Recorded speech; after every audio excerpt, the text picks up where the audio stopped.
It's time once again to squat on the canvas.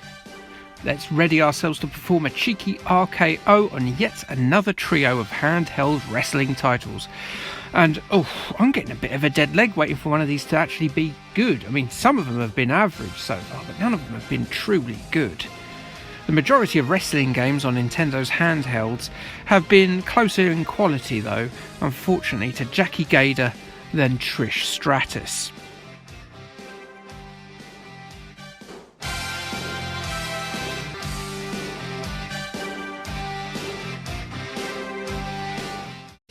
We've covered the OG Game Boy and its coloured equivalent, so now it's time to go for what is fast becoming my favourite console, the Game Boy Advance.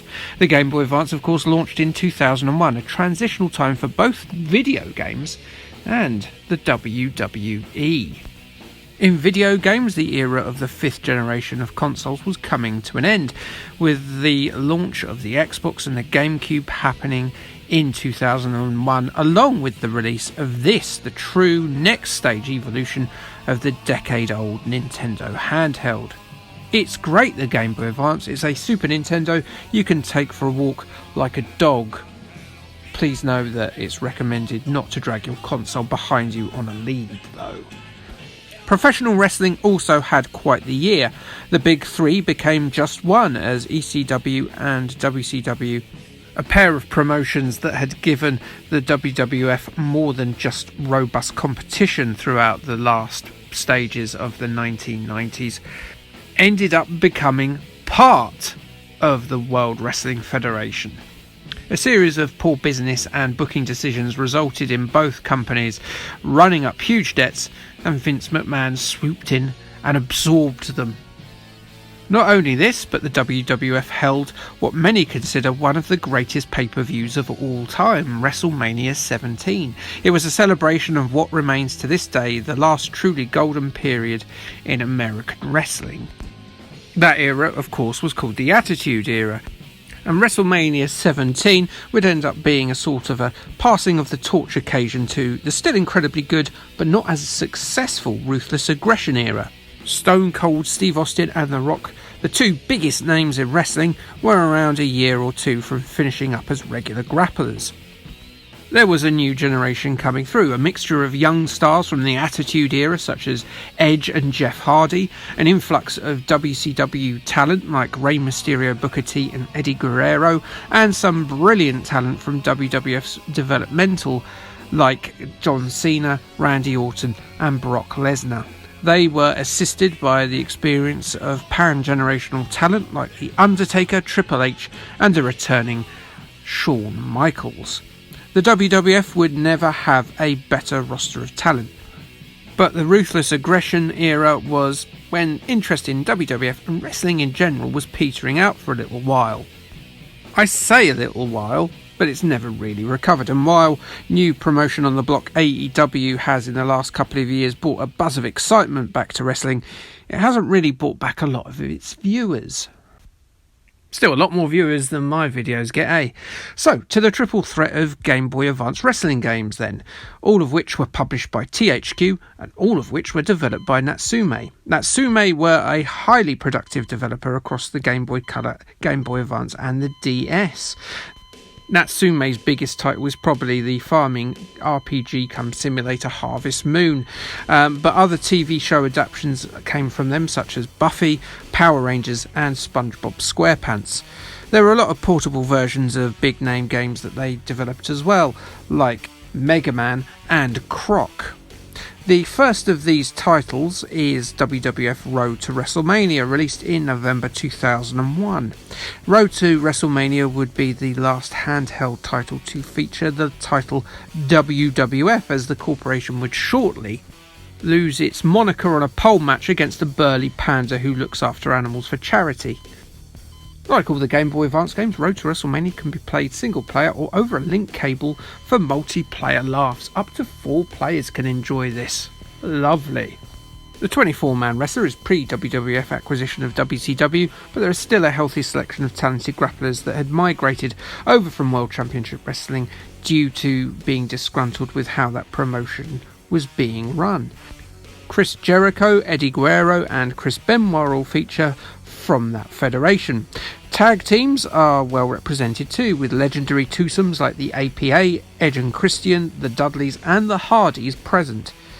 Top of the card talent, Steve Austin, The Rock, Triple H, Kurt Angle and The Undertaker are obviously represented, with Taz, X-Pac, William Regal, Raven, Rikishi, Billy Gunn and no one's favourite ever, Hardcore Holly, taking up the remaining slots. Seriously, Hardcore Holly, why didn't you just bugger off? No one liked you. All of these wrestlers can compete in multiple modes. The King of the Ring Elimination Tournament is present along with a gauntlet match, an Iron Man match, tag, single and cage matches are also there. A Royal Rumble mode that displays 4 characters at a time is included, but due to the roster and memory limitations is knocked down from the usual 30 participants to the 24 roster members that are included in this game. Maybe 6 people forgot their passports or had an epiphany and became monks who worship walruses. There is also a season mode, which is a week-by-week storyline following your selected grappler as he attempts to get to the very pinnacle of the WWF and claim the heavyweight championship, along with the other shiny straps that hold up their tights. I like how Vince McMahon bobs along here. Do-do-do-do-do. While the extra buttons afforded to the Game Boy Advance should give the game an extra level of control complexity that the Game Boy and Game Boy Color cannot, in reality the 2 shoulder buttons are just being used for running and picking up weaponry. While not massively complex, there's still quite a variety of moves on offer from the available buttons, with combinations of the D-pad and the 2 face buttons, including moves performed while running, from the turnbuckle and on downed opponents. You'll end up having your selected wrestler use about 40 moves. This is a definite upgrade on the previous console's wrestling games. Probably the best part of Road to WrestleMania is this. The grapples are timing based, a feature taken from the incredible Fire Pro series. It commands the use of strategy and learning of your opponent's fatigue, as you can't just lay in a stunner at the start of the match and expect to win. It encourages you to use weaker moves to wear down your opponent. While it borrows this successfully from Fire Pro, it is still a tiny bit flawed, as reversals and counters are highly reduced in importance from that game. Graphically, Road to WrestleMania is not incredibly polished. The sprites suffer from same face syndrome, as if you can call them faces, look at those, and due to the wrestlers possessing a lot of the same moves for the most part, it makes them all a little interchangeable. Animation, a key part of what makes Fire Pro so good, is also decidedly choppy. Road to WrestleMania is a step forward and a step beyond the WWF titles on the Game Boy's forebears, but there's still some way to go before we can truly say it's anywhere close to being anything more than above average. GameSpot gave it a 7.8 out of 10 and said that for those who can overlook a little lack of polish, Road to WrestleMania is an excellent addition to the wrestling enthusiasts game library. CMVG gave it a 6 out of 10 and said that it's much better than Fire Pro Wrestling, but it pales compared to the SmackDown games. That's just not true. Yeah, well, that's just like your opinion, man. A year on and we're back on the road to WrestleMania, but this time WrestleMania 18. In real life, the road to WrestleMania 18 had already been driven down some 4 months earlier than this game's October 2002 release. And boy, doesn't he look different, doesn't my boy look all growed up. The game has a similar fixed viewpoint to its predecessor, but the sprites are far more easier to differentiate here than in Road to WrestleMania. I'm no fan of digitised sprites at the best of times, but in this instance, it is a definite upgrade on the previous year's effort. They move far smoother too, thanks to an increase in memory afforded to animation. It does come at a cost in other areas, however. The roster has just 15 wrestlers, far reduced from the previous game's 24. Stone Cold had some creative issues in real life with the WWE booking team that year and is absent.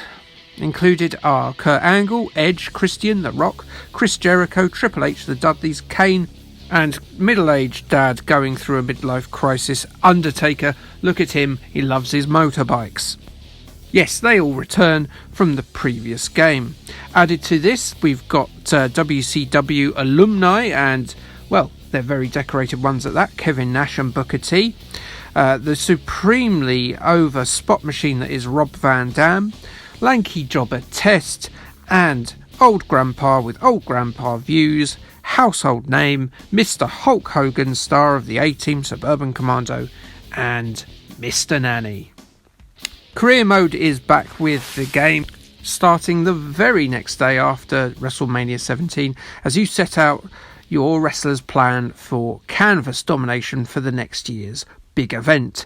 No creator character mode is available on any of these games. I should have pointed that out before, because the Game Boy Advance is only a tiny baby and you shouldn't expect it to do advanced trigonometry on its first day in kindergarten. However, Fire Pro Wrestling does do this. I recommend that game over any of these, if I'm being honest.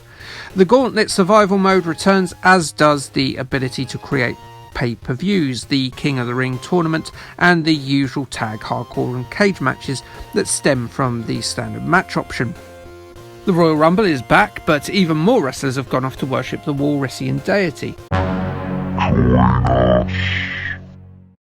15 wrestlers in the game, and that's it there. The in-game control is a lot more forgiving in terms of its timing than the previous game, but that Fire Pro control system is still all present and correct, and still working well on the little pocket wonder that is the Game Boy Advance. Each of the wrestlers are given a more individual flair to themselves in terms of their moves. The finishing move meter has to be built up before you can put out some big potentially match-ending damage, and you can use that bar's power, if you like, to kick out of a near certain pin as a last resort. The AI in the game isn't that hot, to be honest, and while it's nice to get used to the game quickly, you soon discover that the computer-controlled wrestlers may have taken a fair few too many chair shots to the head, and you'll soon work your way through the main story as a result of them being big durder brains. Road to WrestleMania 18 is an improvement on its predecessor. It feels like a proper sequel that's taken a look at what did and didn't work in the previous game and made genuine improvements. It was common for decent wrestling games to build successfully on previous yearly iterations across the video game spectrum at the time. Not so much now. Yes, I'm talking about you, the 2K series. GameSpot gave Road to WrestleMania 18 an upgrade in its score too. It scored the game an 8.1 out of 10 and said simply, if you like the WWE, you'll probably enjoy WWE Road to WrestleMania 18. CMVG was similarly impressed, although not as deep as its GameCube counterparts. It has plenty of play modes, loads of your favourite stars, and is an all-round blast, they said. An 8 out of 10 from them. 2 years passed between Road to WrestleMania 18 and the last game on the system, this time based on WWE's big-name November pay-per-view event, Survivor Series. A wrestling roster can change drastically in just 2 years.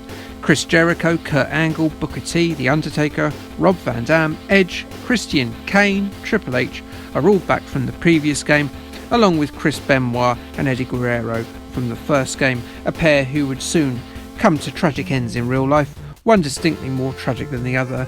F.U. Chris Benoit. Joining the fray in 2004 Survivor Series are high-flying Rey Mysterio, Eddie's technically proficient cousin Chavo, an unretired legend in Shawn Michaels, and a pair of promising talents in Randy Orton and John Cena, whose abnormally large shoulders would end up carrying the company for a decade or more. It's strange that Brock Lesnar never featured in any of these games, given his placing in the company at the time. Another interesting thing to note about the rosters of these games is that there's still a large amount of these wrestlers working today, some 20 years on. Kane, Cena, Triple H and The Rock, well, they make very sporadic appearances these days, as they have very different careers now. But Orton, Mysterio, Edge, Christian and Jericho, well, those guys are still wrestling full-time in different companies. Back to Survivor Series, and the 2 years between its release and its precursor haven't been spent as well as the previous time. The roster has altered, the storyline mode has been revamped, and there's some nominal gameplay tweaks. The gameplay modes have remained the same, and there's no addition of 2003's Elimination Chamber event. But this is actually an understandable omission. But given the game's 4 wrestler in the ring maximum occupancy limitations, that should come as no surprise. The 16 wrestlers included in the roster means someone has left the order of the High Walrus to join the Royal Rumble, and they will be found and brought back to the flock, or they will die.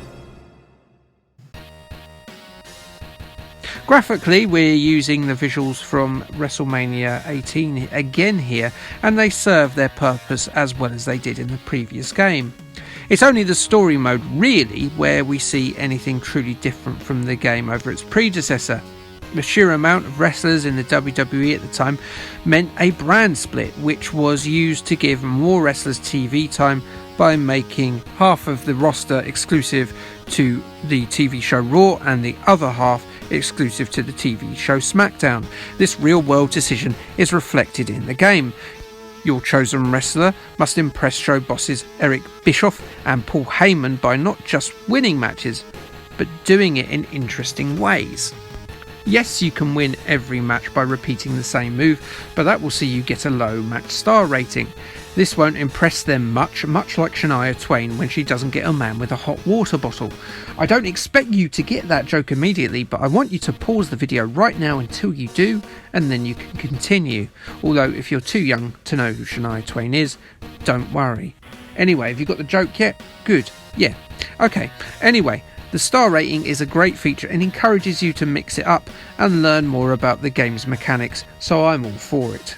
However, the game itself overall is not a massive improvement, and is so, a bit of a disappointment if I'm being honest. The roster isn't as exciting as the previous installments, and I'd say out of the 3, it's the second game, Road to WrestleMania 18, that gets my pick as the best one. But that said, all 3 are generally of a better standard than anything you'd find on the Game Boy Color or the OG Game Boy itself.